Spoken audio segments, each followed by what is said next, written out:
അറിഞ്ഞുകൂടെങ്കിൽ ഞാനൊരു കാര്യം പറഞ്ഞുതരാം.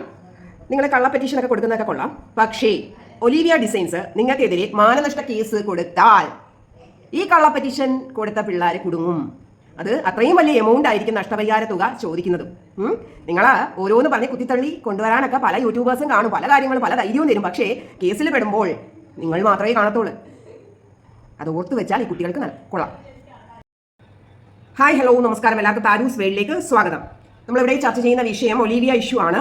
എനിക്ക് ഒരുപാട് മെസ്സേജുകൾ വന്നു. എന്തിനാണ് താര ഇത്രയും സപ്പോർട്ട് ചെയ്യുന്നത്, ഒലീവിയ എന്തിനാണ് സപ്പോർട്ട് ചെയ്യുന്നത് എന്ന് ചോദിച്ച് കുറേ മെസ്സേജുകൾ വന്നു. അപ്പോൾ എനിക്കതിന് ക്ലാരിഫിക്കേഷൻ തന്നേ പറ്റൂ. ഓക്കെ, ആദ്യത്തെ എന്നോടുള്ള ക്വസ്റ്റ്യൻ കൺമണിയുടെ കാര്യം. ഞാൻ പറഞ്ഞു ബിഗ് ബോസ് എന്ന ഒരു ഷോയിലേക്ക് എൻ്റർ ചെയ്യാൻ വേണ്ടിയിട്ടാണ് കൺമണി എന്ന് പറഞ്ഞ കുട്ടി ഇങ്ങനെ ഒരു നാടകം നടത്തിയത്, യൂട്യൂബിൽ നടത്തിയത്. ഒരു ഒലീവിയെ തീർത്തും തേച്ചൊട്ടിക്കുകയായിരുന്നു, കരി തേച്ചുകൊണ്ട് ഒരു നാടകം അരങ്ങേറി. അതിന്റെ ചുക്കാൻ പിടിച്ചത് കൺമണിയായിരുന്നു. അപ്പൊ അടുത്ത ക്വസ്റ്റ്യൻ, അങ്ങനെ കൺമണിയാണ്, ഓക്കെ. അപ്പൊ ഇത്രയും പേര് 10-20 പേര് അതിന്റെ ഫ്രണ്ടിൽ എന്തുകൊണ്ട് കൂടി, എന്തുകൊണ്ട് അവർ വന്ന് ബഹളം വെച്ചു? അടുത്ത ക്വസ്റ്റ്യൻ ആണ്. ഞാൻ പറഞ്ഞു തരാം. ഈ വന്ന വ്യക്തികളിൽ ഒരു കുട്ടി ഒഴിച്ച് ബാക്കിയുള്ളവരെല്ലാം കള്ള പെറ്റീഷനാണ് കൊടുത്തിരിക്കുന്നത്. അതിന് വ്യക്തമായ തെളിവ് എന്റെ കയ്യിലുണ്ട്. തെളിവ് വെച്ചിട്ടാണ് താര വീഡിയോ ചെയ്തത്. ചുമ്മാ അതൊന്നും താര വീഡിയോ ചെയ്യത്തില്ല. പിന്നീട് ഇവർ പറഞ്ഞത് ഒരു സെന്റൻസ് എന്താണെന്ന് വെച്ചാൽ അവർ റോഡിലാണ് നിന്നത്, അവര് നീതി കിട്ടാൻ വേണ്ടി പോരാടിയതാന്ന് പറഞ്ഞു. നീതി കിട്ടാൻ വേണ്ടി, ഓക്കെ, നീതി കിട്ടാൻ വേണ്ടി പോരാടി. അത് ഒരു കള്ള പെറ്റീഷൻ ആയിരുന്നു. അതാണ് ആദ്യത്തെ പോയിന്റ്. രണ്ടാമത് അവരവിടെ നിന്നിട്ട് എന്താണ് ചെയ്തത്? ഇപ്പൊ നമ്മളിപ്പം ഒരു കാര്യം നേടാൻ വേണ്ടിയിട്ട് നമ്മൾ സമരം വിളിക്കാറുണ്ട്. പക്ഷെ നമ്മളാരും അസഭ്യ വാക്ക് ഉപയോഗിക്കാറില്ല. അവിടെ ഉച്ചരിച്ച വാക്കുകൾ എന്തൊക്കെയാണ്? അച്ചു മാഡത്തിന് എന്തൊക്കെ വൃത്തികെട്ട വേർഡ്സ് ആണ്, എനിക്കതിവിടെ പറയാനൊക്കത്തില്ല. എത്ര തറ രീതിയിൽ അച്ചു മാഡത്തിനെ എതിരെ അവർ മുദ്രാവാക്യം വിളിച്ചു, കൂകി വിളിച്ചു. ഇതൊക്കെയാണോ ന്യായീകരിക്കുന്നത്? ഇതൊക്കെ ന്യായീകരിക്കാൻ പറ്റുന്ന കാര്യമാണോ?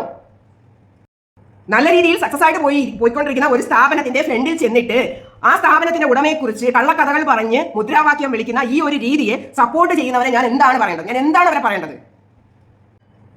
ഈ ഒരു നോട്ടീസ് ഞാൻ വായിച്ചു തരാം. ഈ നോട്ടീസ് വായിച്ച് ഇതെല്ലാ കാര്യങ്ങളും വളരെ വ്യക്തമായിട്ട് മനസ്സിലാക്കിയിട്ടാണ് ഞാൻ വീഡിയോ ചെയ്തത്. Okay, wait.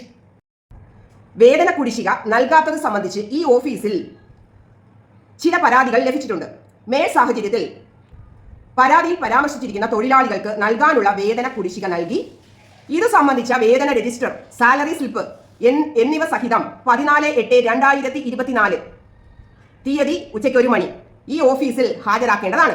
അല്ലാത്ത പക്ഷം താങ്കൾക്കെതിരെ മറ്റൊരു അറിയിപ്പ് കൂടാതെ പേയ്മെന്റ് ഓഫ് വേജസ് നിയമപ്രകാരം, അതായത് 1936, 1958 എന്നീ വകുപ്പ് പ്രകാരം തുടർ നടപടികൾ സ്വീകരിക്കുമെന്ന് ഇതിനാൽ അറിയിക്കുന്നു. ആരാണ്? Assistant labour officer Lakshmi madam അയച്ചിരിക്കുന്നതാണേ നോട്ടീസ്. അപ്പം പറഞ്ഞിരിക്കുന്ന സമയം 14/8/2024 ഉച്ചയ്ക്ക് 1 മണി. അപ്പൊ അവിടെ സമരം വിളിക്കാൻ വേണ്ടി ഒത്തുകൂടിയ കുട്ടികൾ പറഞ്ഞിരിക്കുന്നത് അവർക്ക് വേതനം കിട്ടിയിട്ടില്ല എന്ന കള്ള പെറ്റീഷനാണ് കൊടുത്തത്. ഇനി ഞാൻ പറയുന്നു, ഈ കുട്ടികളുടെ കൈപ്പടയിൽ എഴുതിയ തെളിവ് നമ്മുടെ കയ്യിലുണ്ട്. കൈപ്പട ഞാൻ കാണിച്ചു തരാം. കൈപ്പട അവിടെ നിന്ന് സാലറി കൈപ്പറ്റി ചെക്ക് നമ്പർ വെച്ചിട്ട് എഴുതിയ ലെറ്റർ എനിക്ക് കിട്ടിയിട്ടാണ് ഞാൻ ഒരു വീഡിയോ ചെയ്യുന്നത്. കാണിച്ചു തരാം. എല്ലാത്തിനും തെളിവ് വെച്ചിട്ടാണ് വീഡിയോ ചെയ്യുന്നത്. കണ്ടോ? റീഷ്ന സ്വന്തം കൈപ്പടയിൽ എഴുതിയ ലെറ്റർ ആണ്. വെയിറ്റ്, ഞാൻ വായിച്ചു തരാം. ചെക്ക് നമ്പർ കണ്ടോ? 01053044 എന്ന ചെക്ക്. എത്രയാണ് എമൗണ്ട്? 12,297 രൂപ കൈപ്പറ്റിയിരിക്കുന്നു. കണ്ടോ? ഇത് കൈപ്പറ്റിയിട്ടാണ് അവിടെ വന്ന് പറഞ്ഞിരിക്കുന്നത് സാലറി കിട്ടിയില്ല എന്ന് പറഞ്ഞ് സമരം ചെയ്തത്. ഒരു തെളിവ് കണ്ടിട്ട് തന്നെയാണ് നമ്മൾ വീഡിയോ ചെയ്തിരിക്കുന്നത്. അടുത്തത് റഷ്നയുടെ അമ്മ ശോഭന എഴുതി കൊടുത്തിരിക്കുന്നത്. ശോഭന കണ്ട, അവിടെ ഹോസ്റ്റലിലാണ് ജോലി ചെയ്തിരിക്കുന്നത്. ഹോസ്റ്റലിൽ ജോലി ചെയ്തിരിക്കുന്നു. 15 ദിവസത്തെ പേയ്മെന്റ്.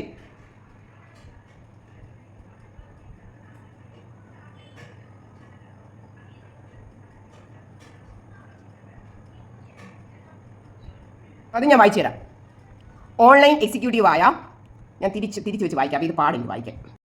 ഒലീവിയ ഓൺലൈൻ എക്സിക്യൂട്ടീവ് ആയ റീഷ്ന എന്ന ഞാൻ, ഓക്കെ, എൻ്റെ അമ്മ ശോഭന പുളിക്കൽ ഹോസ്റ്റലിൽ 1 മാസമായി ജോലി ചെയ്തു വരികയായിരുന്നു. എന്നാൽ ഞങ്ങളുടെ പേഴ്സണൽ ഇഷ്യൂ കൊണ്ട് ജോലിയിൽ തുടരാൻ സാധിക്കുന്നില്ല. ആയതിനാൽ അമ്മയുടെ ജനുവരി മാസത്തെ 15 ദിവസത്തെ സാലറിയായ 7,500 രൂപയും ഫെബ്രുവരി മാസത്തെ 19 ദിവസത്തെ സാലറിയായ 9,500 രൂപയും ആയിരുന്നു ഉണ്ടായിരുന്നത്. അതിൽ നിന്നും ജനുവരി ഫെബ്രുവരി മാസത്തിലെ ഓൺലൈൻ ഓഫീസിലെ ഉച്ചയ്ക്കുള്ള ഫുഡിന്റെ 1,450 പ്ലസ് 950 രൂപയും പുളിക്കൽ ഹോസ്റ്റലിലെ ജനുവരി ഫെബ്രുവരി മാസത്തെ ചിലവ് 1,517 പ്ലസ് 1,581 3,100 രൂപയും അമ്മയുടെ സാലറിയിൽ നിന്നും കുറച്ച് ബാക്കി തുകയായ 11,500 രൂപ കൈപ്പറ്റിയിരിക്കുന്നു എന്ന് റീഷ്ന ശോഭന.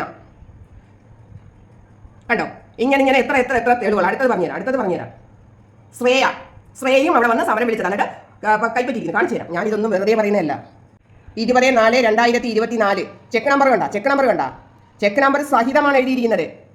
01046450 എഴുതി കൊടുത്തിരിക്കുന്നതാണ് കൈപ്പടയിൽ. എൻ്റെ സാലറി എത്ര രൂപയാണ് കൈപ്പറ്റിയിരിക്കുന്നത്? 11,492 രൂപ എഴുതിയിരിക്കുന്ന ആരാണ്? ശ്രേയ. കണ്ടോ? അടുത്തത് നോക്ക്. അശ്വതി സതീഷ് കൈപ്പറ്റിയിരിക്കുന്ന എമൗണ്ട് 7,306. കണ്ടോ? ചെക്ക് നമ്പർ സഹിതമാണ് എഴുതിയിരിക്കുന്നത്. ഇനി നിങ്ങൾ പറ, ഇങ്ങനെ കള്ള പെറ്റീഷൻ കൊടുത്താൽ ഇവരെ എന്താണ് നമ്മൾ പറയേണ്ടത്? ഇത്രയും കള്ളത്തരം കാണിച്ച് അതിന്റെ ഫ്രണ്ടിൽ പോയി മുദ്രാവാക്യം വിളിച്ച ഈ കുട്ടികളെ എന്താണ് പറയേണ്ടത്?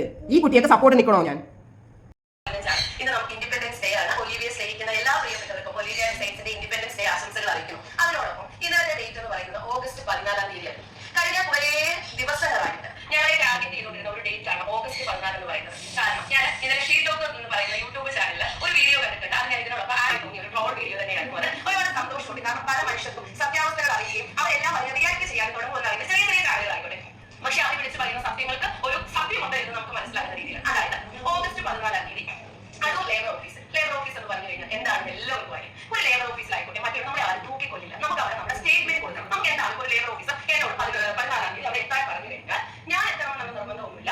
എന്നെ പ്രതിനിധീകരിക്കുന്ന ആർക്ക് വേണമെങ്കിലും അവിടെ ആ വ്യക്തിയെ ബഹുമാനിച്ചുകൊണ്ട് അവിടെ അതിനുള്ള സ്റ്റേറ്റ്മെന്റ് കൊടുക്കാം. അല്ലെങ്കിൽ സ്റ്റേറ്റ്മെന്റ് പറയാനുള്ള ഒരു ഡേറ്റ് ആണ് ഓഗസ്റ്റ് 14 എന്ന് പറയുന്നത്. പക്ഷേ ശശിയുടെ മക്കൾ കുറെ ദിവസങ്ങളായിട്ട് ഓരോ വ്യക്തികളെയും ഓഗസ്റ്റ് 14 എന്ന് പറഞ്ഞ് നിരത്തിക്കൊണ്ടിരിക്കുകയായിരുന്നു. കാരണം അച്ഛനെ തൂക്കിലേറ്റുന്ന ദിവസമായിട്ടാണ് ഓഗസ്റ്റ് 14 കണ്ടിട്ടുള്ളത്. അപ്പൊ എനിക്ക് പറയാനുള്ളത് ഓഗസ്റ്റ് 14 തീയതി നാളെയോ മറ്റന്നാളോ അതിനപ്പുറത്ത് ദിവസമൊന്നുമില്ല, 14 ഒരു ദിവസം ഉണ്ടെങ്കിൽ ഞാൻ പെണ്ണാണെങ്കിൽ മനസ്സിലായത് ആ 14 തീയതി അവരുടെ ആഗ്രഹങ്ങൾ സാധിക്കില്ല എന്ന് എനിക്ക് കോൺഫിഡൻസ് ഉണ്ടായിരുന്നു. അതുകൊണ്ട് തന്നെയാണോ ശശിയുടെ മക്കളെ ഞാൻ ഇങ്ങനെ ചിരിച്ചുകൊണ്ടിരുന്നത്. കാരണം നിങ്ങളൊന്നും പറയുമ്പോൾ വെളുക്കാതിരിക്കുന്ന ലോകവും നേരമൊന്നും അല്ല ഇന്നത്തെ മനസ്സിലാക്കണം മക്കൾ. വീണ്ടും ഇങ്ങനെ ശശിയുടെ മക്കളാണ് തന്നെ തെളിയിച്ചു കൊടുക്കില്ല. കാരണം ഇന്നലെ എനിക്ക് അതുപോലെ കുറെ ഇവരുടെ സൈഡിൽ നിൽക്കുന്ന കുറെ കുട്ടികൾ അറിയാൻ വേണ്ടി പറയാണ്. മൊബൈലും സിമ്മും ഞങ്ങൾ വാങ്ങിച്ചു തരും, ഏതാണ്ട് വലിയ ഔദാര്യമായി അവർ പറയുന്നു. എന്റെ സ്റ്റാഫുകൾ ബിസിനസ് ആവശ്യത്തിന് ഉപയോഗിച്ചിരിക്കുന്ന മൊബൈലുകൾ, സിമ്മുകൾ അവർ ഒറ്റയ്ക്ക് വന്നാലും ഒലിവിയ ഡിസൈൻസ് കൊടുക്കാൻ ബാധ്യസ്ഥരാണെന്ന് അന്നു മുതൽ ഈ കുട്ടികൾ ജോലിക്ക് കയറിയ അന്നു മുതൽ ഇന്നുവരെ ഈ ഒരു ശശിയുടെ. അപ്പം അച്ഛൻ പറയുന്നത് ഒരേ ഒരു കുട്ടിക്ക് മാത്രമാണ് പറയുന്നത് മൊബൈൽ ഫോൺ തിരിച്ചു കൊടുക്കുമെന്ന് പറയുന്നത്. ബാക്കിയുള്ളവരൊക്കെയും കൊടുത്തിരിക്കുന്നത് കള്ള പെറ്റീഷൻ ആണ്. മനസ്സിലായില്ല? അപ്പൊ വ്യക്തമായ തെളിവുകൾ വെച്ചിട്ട് തന്നെയാണ് വീഡിയോ ചെയ്തത്, അല്ലാതെ അങ്ങൊന്നും ഇങ്ങൊന്നും ഒന്നും കണ്ടിട്ടല്ല. മനസ്സിലായില്ലേ? അപ്പം ഭയങ്കരമായ രീതിയിൽ വെല്ലുവിളി നടത്തിയ ആളുകളൊക്കെ ഇപ്പൊ എന്ത് പറയുന്നോ ആവോ. ഇന്ന് ഡേറ്റ് 15 അച്ഛമ്മേടത്തിന് എന്തോ തൂക്കിലേറ്റുന്നു എന്തൊക്കെയോ പറയുന്ന കേട്ടു. ഒന്നും കണ്ടില്ല കേട്ടില്ല. ഓക്കെ, അപ്പൊ ഇത്രയും സമയം ക്ഷമയോടെ കാത്തിരുന്ന എൻ്റെ പ്രിയ പ്രേക്ഷകരെ താങ്ക് യു സോ മച്ച്. ഇതിന്റെ ബാക്കി വീഡിയോ ആയിട്ട് വീണ്ടും വരുന്നതായിരിക്കും. അതുവരെ ഗുഡ് ബൈ.